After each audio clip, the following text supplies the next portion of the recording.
একটা মানুষের জীবনে সুখের চেয়েও শান্তিটা খুবই দরকার। আর সেই শান্তিটা হচ্ছে মনের শান্তি। মনের শান্তিটা হচ্ছে পৃথিবীর সবচেয়ে বড় শান্তি, যেটা পাওয়া খুবই কঠিন। কি বলো তো, প্রত্যেকটা মানুষের জীবনে কিন্তু দুঃখ কষ্ট আছে, কিন্তু তার সাথে যদি মনের শান্তিটাও থাকে, সে মানুষটা সহজেই এগিয়ে আসতে পারে। তাকে দুঃখ কষ্ট না গ্রাস করতে পারে না। তো সব থেকে বেশি দরকার একটা মানুষের জীবনে মনের শান্তি। আর এটাই হচ্ছে প্রত্যেকটা মানুষের জীবনে অভাব। একটা মানুষ এক জীবনে সব কিছু পায় না, যেমন আমি পাইনি। আমাকে টেক কেয়ার করার মতো, আমাকে নিয়ে চিন্তা ভাবনা করার মতো কাউকে। হ্যাঁ, আমার জীবনে দুটো মানুষ আছে, সেটা হচ্ছে আমার মা আর বাবা, যারা জন্মের পর থেকে এখন অবধি আমাকে নিয়ে চিন্তা করে, এখন অবধি আমার জন্য ভাবে, আমার জন্য কষ্ট পায়। পৃথিবীতে এই দুটো মানুষ যারা আমার জন্য এখনো অবধি কষ্ট পায়। কারণ কি বলতো, ছোটবেলা থেকে আমার শরীরটা খুব খারাপ যায়, একটার পর থেকে একটা, একটার পর থেকে একটা। এমনও হয়, হয়তো সকালে ভালো আছে, শরীরটা বিকালের দিকে খারাপ হয়ে গেছে, এরকমটা। অথবা আজকে ভালো আছি, কালকের দিনটা আবার শরীরটা আমার খারাপ হয়ে গেছে। জানি না এমনটা কেন, জন্মের পর থেকে নাকি শরীরটা আমার খারাপ, বাবা মা বলতো ছোটোবেলায়। আর আমি যখন বুঝতে শিখেছি তখন থেকেই তো দেখছি আমার শরীরটা সত্যি আজকে ভালো তো কালকে খারাপ। তো যাই হোক, আজকে 2-3 দিন ধরে আবার ঘাড়ে যন্ত্রণাটা বেড়েছে। তো ওষুধটা আমার খাওয়া হচ্ছে না, তার একটাই কারণ, ওষুধগুলো না আমাদের আশেপাশে যে ডাক্তারের দোকানগুলো আছে সেখানে পাওয়া যাচ্ছে না। তো যেখানে পাওয়া যায় একটু দূর আছে, আর আমারও যাওয়া হচ্ছে না, ওষুধগুলোও আনা হচ্ছে না। তো কালকে রাত্রে তো ঘুমাতেই পারিনি, সারা রাত ঘাড়ে যন্ত্রণা করেছে। আসলে কি বলতো, কিছুদিন আগে ডাক্তার দেখিয়েছিলাম, তোমরা নিশ্চয় হয়তো আমার ব্লগে দেখেছো। আমি সবটা শেয়ার না করলেও তোমাদের সাথে আমি একটু একটু হলেও শেয়ার করি। তো আমার ঘাড় এক্সরে করা হয়েছে, ডাক্তার দেখানো হয়েছে। তো ঘাড়ে এক্সরে করার পরে রিপোর্টে এসেছে আমার ঘাড়ে স্পন্ডালাইসিস হয়েছে। তো যার কারণে আমার শরীর মানে ঘাড়ের সমস্যাটা বেড়ে গেছে আর কি। তো অনেক কিছু বারণ করেছে না করতে, যেমন নিচে ঝুঁকে কাজ করতে বারণ করেছে, ভারী কিছু নিতে বারণ করেছে হাতে। তো সংসারে যেহেতু কাজ করি, আর সংসারটা যেহেতু আমাকে সমস্ত কাজ সামলাতে হবে। তো কি বলো তো, আজকে 3-4 দিন ধরে তো জল আসেনি। তো জল না আসার কারণে আমি বালতি করে করে জল নিয়ে এসে সমস্ত কাজ করেছি। আর তোমরা নিশ্চয়ই এটা বুঝতে পারো একটা সংসারে কতটা পরিমাণে জল লাগে। ধোয়া মোছা, স্নান করা, বাসন ধোয়া, রান্না করা, অনেক জল লাগে, তাই না বলো? বেশ কয়েকদিন না জল আসেনি, তো আবার আজকে থেকে জল আসা শুরু করেছে। তো জলটা দেখে বিশ্বাস করো আমার মনটা অনেক ভালো হয়ে গেছে, কারণ এখন আমাকে আর জলটা টেনে টেনে আনতে হবে না। কারণ আমি যখন বললাম না ওই যে ডাক্তার বারণ করেছে, আর আমি ডাক্তার বারণ করা সত্ত্বেও কাজগুলো তো আমাকেই করতে হবে, তাই না বলো? সংসারের কাজগুলো তো আমাকেই সামলাতে হবে।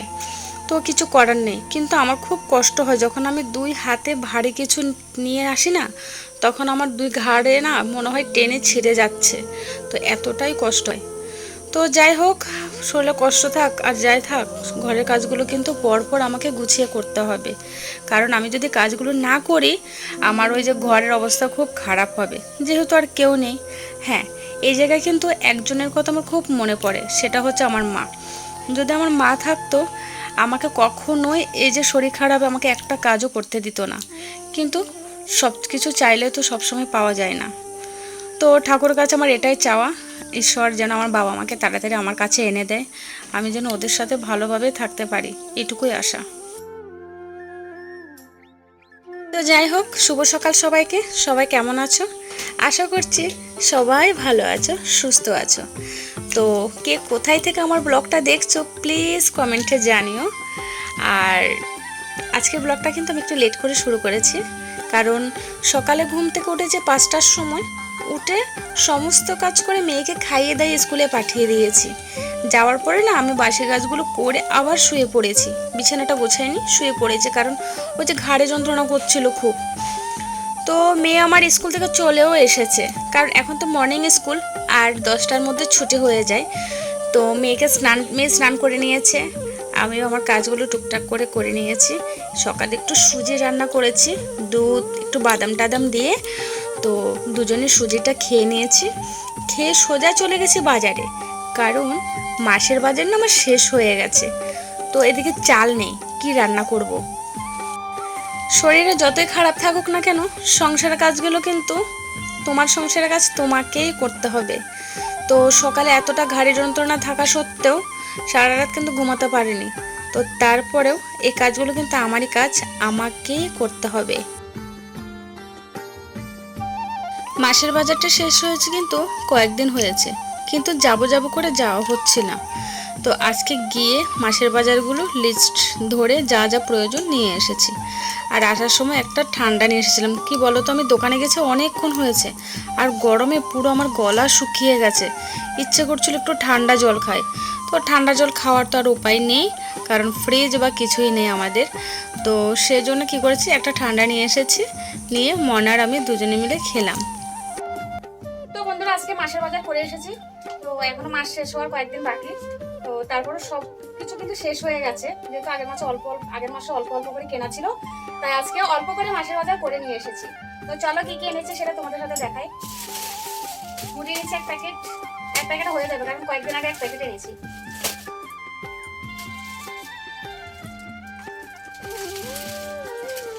আটা এনেছি 2 প্যাকেট, আটা রুটি খাওয়ার জন্য। আর এখানে হচ্ছে ধূপকাঠি এনেছি 3 প্যাকেট।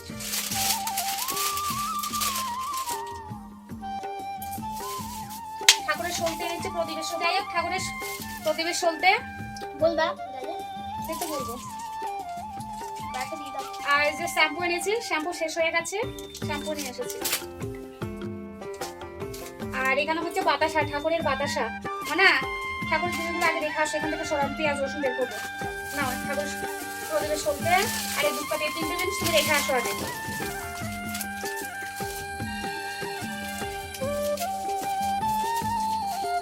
এখানে নিচে পেঁয়াজ এনেছি, আদা, আর এখানে হচ্ছে রসুন, আর এনেছে আলু, আর হচ্ছে চালের বস্তা। তো এই মাসে এটুকুই বাজার, কারণ ডাল, জিরে, মশলা মোটামুটি সবকিছুই আছে। তো শুধুমাত্র এটাই বাজার করেছি। আর কি বলতো, এখনো রান্না করিনি, চাল ছিল না বলে ভাতটা করিনি। তো এখন চালের বস্তাটা খুলে ভাতটা করব। তো বন্ধুরা দেখো, রান্না করতে চলে আসলাম। আর আজকে আমার রান্নাটা করতে অনেকটাই লেট হয়ে গেছে, সেটা তো অবশ্যই তোমরা এতক্ষণে হয়তো বুঝে গেছো। সকালে তো শরীর খারাপের জন্য করতে পারিনি রান্নাটা, তারপরে চালটাও ছিল না। তো দেখো, ডালটা আমি ভিজিয়ে রেখেছি, মটর ডাল আর আলু কেটে নিয়েছি। তো আজকে মটর ডালের বড়া করে আলু দিয়ে রান্না করব। আর এদিকে দেখো, আমি ভাতের জলটা আমার ফুটে গেছে, এখন আমি চালটা ধুয়ে রেখেছিলাম সেটা এখন দিয়ে দেবো। ডালটা আমি মিক্সিতে পেস্ট করে নিয়েছি, এখন আমি ডালটা বাটিতে নিয়ে নেব। আর এক এক করে নুন, হলুদ, লঙ্কার গুঁড়ো, আর তার সাথে কিন্তু একদম ইম্পর্টেন্ট, সেটা হচ্ছে কালো জিরে।